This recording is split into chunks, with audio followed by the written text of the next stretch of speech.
Assalamualaikum warahmatullahi wabarakatuh. Halo teman-teman, balik lagi bersama saya tentunya di channel Mong Klaten. Ya, pada kesempatan kali ini saya akan kembali sharing informasi mengenai CPNS ya. Jadi kalau sebelumnya saya share informasi untuk CPNS tahun 2019, kali ini saya akan kembali untuk sharing CPNS tahun 2021. Nah, pada kesempatan kali ini saya akan mencoba memberikan informasi bagi teman-teman yang ingin mendaftar di instansi Kejaksaan Republik Indonesia, khususnya teman-teman yang lulusan SMA ya tentunya. Di sini kan ada dua pilihan formasi ya. Jadi kalau di Kejaksaan tahun 2021 itu udah bukan lagi pengawal tahanan dan pengemudi tahanan. Yang ada adalah pengawal tahanan atau narapidana dengan pengadministrasi perkara ya. Jadi dari dua itu mana sih yang harusnya teman-teman pilih untuk teman-teman ikuti di ujian seleksi CPNS tahun ini? Nah, di sini ada beberapa pertimbangan dari saya. Jadi mungkin ada sekitar tiga pertimbangan pokok yang menurut saya harus teman-teman pertimbangkan. Jadi yang pertama itu yang harus teman-teman perhatikan adalah di syarat pendaftarannya ya. Jadi teman-teman kan di sini ada syarat-syarat yang agak berbeda antara jabatan formasi pengawal tahanan dan pengadministrasi penanganan perkara ya. Jadi seperti yang teman-teman tahu, ini saya ambil di Instagramnya Biro Kepegawaian Kejaksaan ya. Di sini disebutkan kalau yang berbeda itu ada beberapa ya. Yang pertama itu kalau pengawal tahanan itu harus belum menikah. Jadi yang teman-teman sudah menikah, otomatis teman-teman harus mendaftar di pengadministrasi penanganan perkara.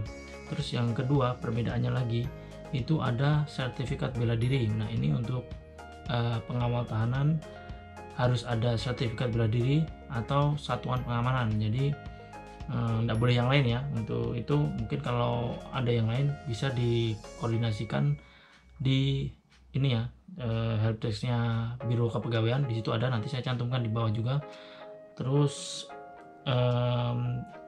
yang ketiga ini ada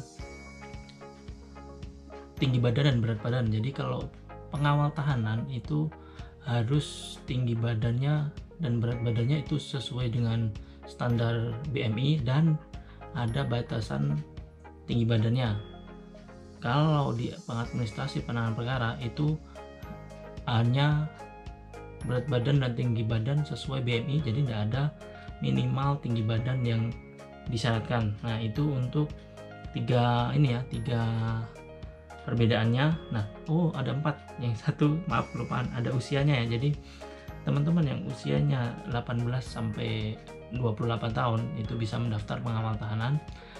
Jika teman-teman lebih dari 28 tahun, nah ini bisa mendaftar pengadministrasi penanganan perkara. Jadi kalau yang lebih dari 28 itu teman-teman milihnya di pengadministrasi penanganan perkara aja. Jadi otomatis ya ada ranknya sendiri lah untuk teman-teman pertimbangkan. Itu untuk sebagai dasar persyaratan CPNS ya. Jadi pertimbangannya yang pertama itu.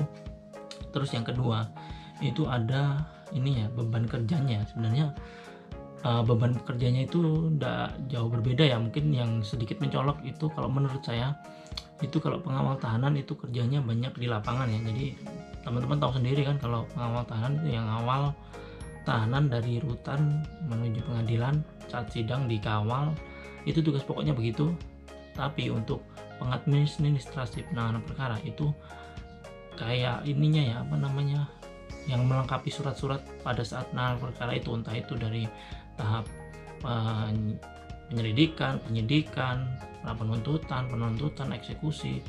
Itu harusnya teman-teman nanti di bagian pengadministrasi penanganan perkara itu membuat sebuah kelengkapan surat yang ada dalam proses-proses tersebut. Jadi kalau menurut saya sih ya mungkin pengawal tahanan itu lebih ke lapangan, kalau pengadministrasi pengawal tahanan itu lebih di kantornya ya. Walaupun tidak menutup kemungkinan itu juga pengadministrasi pengawal tahanan itu juga mobile di lapangan, karena kalau kita semisal kita buat surat ke pengadilan dan tidak ada yang mengantar surat dan mungkin harus petugas administrasi atau tata usahanya yang mengirim, jadi kita harus mobile untuk mengirimnya ke pengadilan atau mungkin perpanjangan penahanan ke rutan. Nah, itu bisa jadi juga tugas lapangan bagi seorang pengadministrasi penanganan perkara. Teman-teman bisa memilih sendirilah mana yang menjadi jiwa teman-teman. Kalau teman-teman emang jiwanya itu ngawal dan punya sertifikat bela diri, ya teman-teman milihnya pengawal tahanan. Tapi kalau merasa teman-teman lebih ke jiwa administrasi atau lebih menguasai komputer, ya teman-teman milihnya ke bagian pengadministrasian penanganan perkara. Itu yang kedua. Terus yang ketiga menurut saya ini yang agak penting juga, ini adalah gajinya. Jadi gaji yang didapat pengawal tahanan dan pengadministrasi penanganan perkara itu sedikit berbeda ya. Kalau pengawal tahanan itu ada di grade 6. Grade 6 ini untuk remonnya ya. Jadi untuk kalau gajinya sih sama gajinya kalau PNS itu untuk golongan 2A itu termasuk pengawal tahanan dan pengadministrasi penanganan perkara itu ada di 2A. Terus yang berbeda ini ada di remonnya.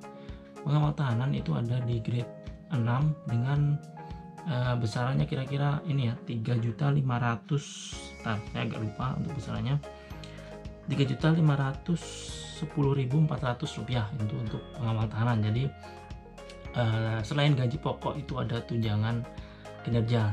Terus untuk pengadministrasi penanganan perkara ini seperti kemarin, kalau ini pengemudi pengawal tahanan ya, itu ada di grade 5 dengan tunjangan kinerjanya 3.134.250 rupiah. Jadi ada range penghasilan yang berbeda itu sekitar 400.000 ya untuk teman-teman pertimbangkan. Mungkin karena ya kalau menurut saya beban kerjanya itu bukan lebih berat sih, karena di pengawal tahanan lebih banyak ke lapangannya, dan disitu mungkin menjadi pertimbangan untuk untuk dasar grading remonnya dari kejaksaan. Jadi itu 3 item yang harus teman-teman perhatikan kalau mau memilih pengawal tahanan atau pengadministrasi penanganan perkara. Ya manapun yang teman-teman pilih, semoga teman-teman lolos bisa menjadi bagian dari Adiaksa. Kalau teman-teman masih kurang jelas, sebenarnya itu udah banyak sekali YouTuber, baik dari internal kejaksaan ataupun mungkin dari official kejaksaan sendiri, dari Kejaksaan RI, dari Biro Pek, itu udah punya sosial media sendiri. Dari Kejati masing-masing itu udah juga, teman-teman tinggal cari keywordnya aja lah, mungkin CPNS kejaksaan atau soal kejaksaan, itu udah dibagikan info dari tahun kemarin, itu udah di-share. Jadi perekrutan tahun ini akan lebih transparan daripada tahun-tahun sebelumnya, walaupun kemarin itu udah termasuk transparan karena ya setiap detail setiap detail perekrutannya itu